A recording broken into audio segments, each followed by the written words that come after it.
Our CBS News coverage of the building collapse at Champlain Towers continues now with CBS4 investigator Jim DeFede. Jim, you've been pouring through these documents that were released very late last night by the City of Surfside. What jumps out at you?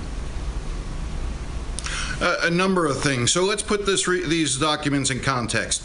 We've been talking a lot over the last couple of days about this 40-year recertification process that every building has to go through. This building was built in 1981, therefore in 2021 it needed a 40-year recertification. Now, we had been under the impression that there had been a series of inspections over the past several months that identified certain issues that needed to be addressed. Well, now what we're learning is that those inspections began in 2018 and earlier, because they understood they had a number of deficiencies in this building that would need and take time to be repaired in order to meet the 2021 deadline. So in going through that report, and specifically we've got here a copy of a document prepared by the engineer for the building. The building hired an engineering firm to go through, and in 2018 they drafted this report.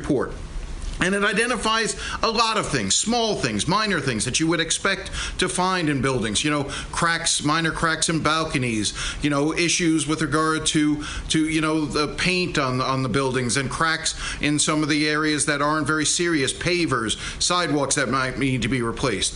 But when you start drilling into it, what is obvious is a lot of what we've been talking about so far, that there were serious issues underneath that building and in the lower levels of that building. We've talked about for some time now, since this collapse, about whether or not there was issues of water damage, saltwater intrusion, getting into those lower ground level in the garage, under the pool deck, under this building, that would weaken the structure and cause it to come down. Now we realize that in 2018, the engineers had identified many of these issues back then. So I just want to read and I'm going to refer to the report itself. So one of the things that they looked at was, again, the area around the pool and the garage underneath. So you have the building, you have the pool, and then underneath that the garage. And that's all the foundation underneath there in which the building sits and rests. And what they found was that when the building was initially constructed, that there was a serious problem in terms of how the slab on the related to the pool was constructed, and it was flat, so water would not drain off it naturally. Water would pool, it would get into the concrete, and it would erode. And so one of the things that they wrote, and I'm going to say this, the failed waterproofing, this is again the area around the pool and on the slab at the base of the building. The failed waterproofing is causing major structural damage to the concrete structural slabs below these areas, meaning the pool, the garage. Failure to replace waterproofing in the near future will cause the extent of the concrete deterioration to expand exponentially. That was in 2018. The engineer wrote that. Now I want to just sort of keep going to this report, because again, they talk about a number of issues that then permeate from there. And then one of the things they talk about, and I'm going to read another section from the report: abundant cracking and spalling. And let's get our engineering terms right. Cracking is obvious. Spalling is when chips of concrete, pieces of concrete, small, doesn't have to be big chunks, but small pieces of concrete start breaking away from the building. So they say abundant cracking and spalling of varying degrees was observed in the concrete columns, beams, and walls.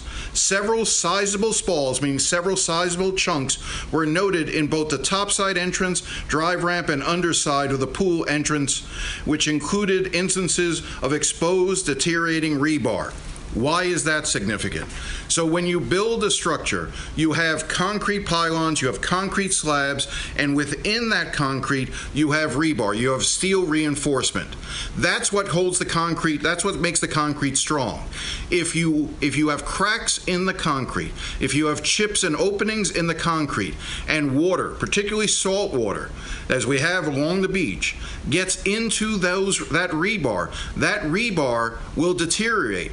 That rebar will fail. And one of the things that happens, according to this report, is that when salt water gets on rebar, it doesn't disintegrate, it actually expands. So it becomes wider, it actually grows in size.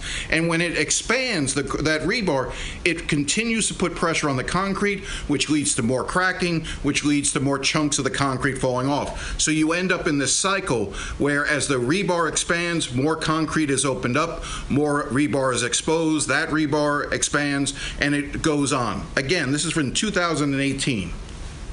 Though some of the damage is minor, I'm continuing to read from the report, most of the concrete deterioration needs to be repaired in a timely fashion.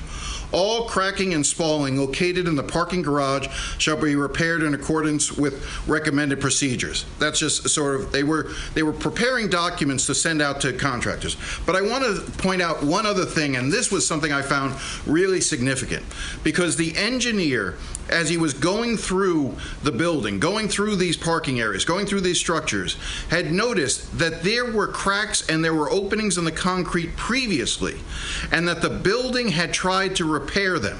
And I'm going to just read this section here. The engineering firm, Morbido Engineering, visual observation revealed that many of the previous garage concrete repairs are failing, resulting in additional concrete cracking, spalling, and leaching. So in other words, earlier before 2018, the building had identified some problems and cracks and areas of concern. There is a way to try to go in and fix it. There's an epoxy that you can apply into the cracks that try to seal them up, hold them in place, and that you can do that. But they're saying that according to what he found, those repairs were not done properly. As a result, the very problems they were trying to correct became exacerbated. And I'll read you this line. The engineering firm is convinced that the previously installed epoxy injection repairs were ineffective in properly repairing the existing cracked and spalled concrete. Why is that significant? Again, they had identified, they don't say when, it's not clear to me yet when, but sometime prior to 2018, so probably in the early 2000s, 2010, in that time frame, they had seen cracks and problems with the foundation. They had attempted to repair them, and those repairs did not hold up. So this is going to be a major issue when you start thinking about liability, when you start talking about questions. Now, we should also be very clear. None of this means that this is the cause for why the building came down. This could be just simply an additional factor. Nowhere is any, again, these reports are from 2018. None of these reports say that if these repairs are not fixed, the building will collapse. There was no sense of urgency in these reports from the standpoint that's saying that the things that we have found could lead to a catastrophic failure.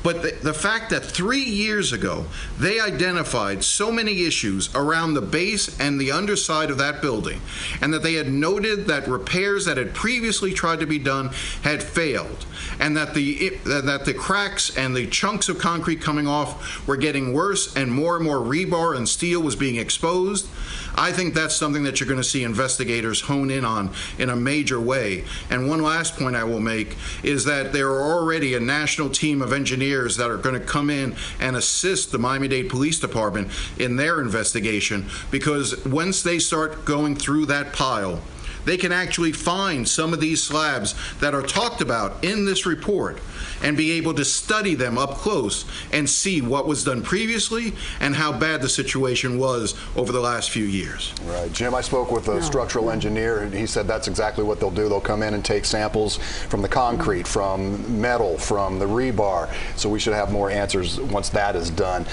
Interesting enough, you and I both covered this part of the story, talking about the subsidence that is happening there in Surfside, specifically with this condo. Spoke with an engineer, somebody from FIU, who said he reported it. It had been sinking for 30 years at 2 millimeters per year for 3 decades, and he actually reported it. Was there anything in this report that you just read, anything about that in there? It was not. They were dealing more with the building itself. And it's important, as you know, Keith, from talking to that professor from FIU, he doesn't say that issue of subsidence is not uncommon, but it was more accelerated that we saw here at the Champlain Towers building. And so that was clearly something to be concerned by. Look, again, it's gonna take months before we understand. I think you're gonna see a series of contributing factors. If you have problems with the repairs that were done previously, if you had more and more exposed concrete, exposed rebar, more cracking than had previously been known, if the pool level deck was not built properly, so it retained water, that further exacerbated the problem. If you add to that then this issue of subsidence, where 2 millimeters a year, the building is coming down slowly, slowly, slowly. Added to that, the fact that there was major construction at the building just south of it with heavy equipment that folks in the building said that caused cracks in the foundation during that construction. I think what you'll see is a series of things that took place, all contributing to what we saw, what happened on Wednesday. All said, a number of engineers that I've spoken with, Jim, they've all said that, look, it's not one thing that brought this down. It was a series, a collection of failures that brought this down. We have some survey pictures now, Jim, that we're going to take a look at. Some survey pictures? We're going to show them right now. The survey pictures. Okay. Again, I can't see what you're looking at, so I'm assuming that these are pictures. So these are pictures from... So are these pictures from the report? I think these are pictures from the report.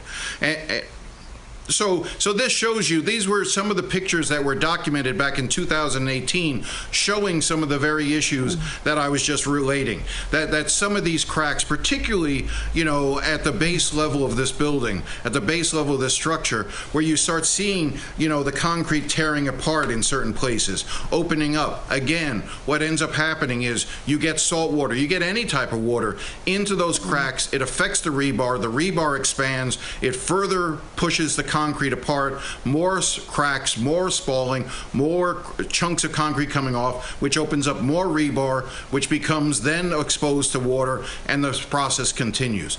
So that's one of the things that they're looking at. Now, the fact that they identified this in 2018, I think is fairly significant. You know, they were still trying to find contractors to repair these issues in 2021, in the summer of 2021. So 3 years later, they had not begun the work on what they had identified 3 years earlier.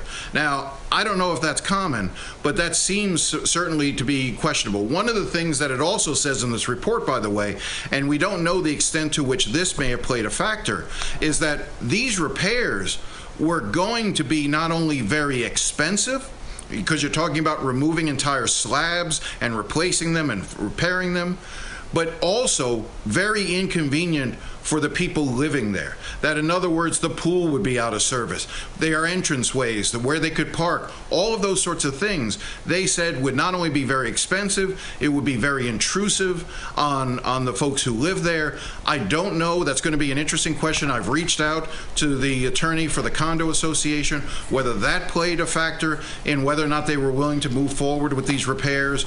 But that's something that's noted in this report, is that these would be expensive, time-consuming, and inconvenient for the residents there. I'm sure in hindsight those residents wish that they had moved forward quicker with some of these repairs. But again, I have to be careful. We don't know for sure that these are the issues that caused the building to fail. Well, it's interesting, Jim. We spoke with, I guess you could call her a witness. She was very familiar with the building.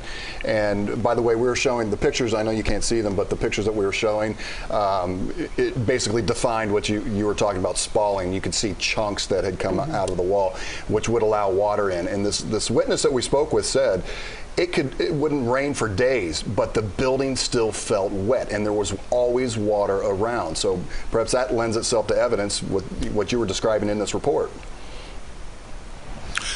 No, absolutely, and you know, when I heard that information, I've heard it from other people as well.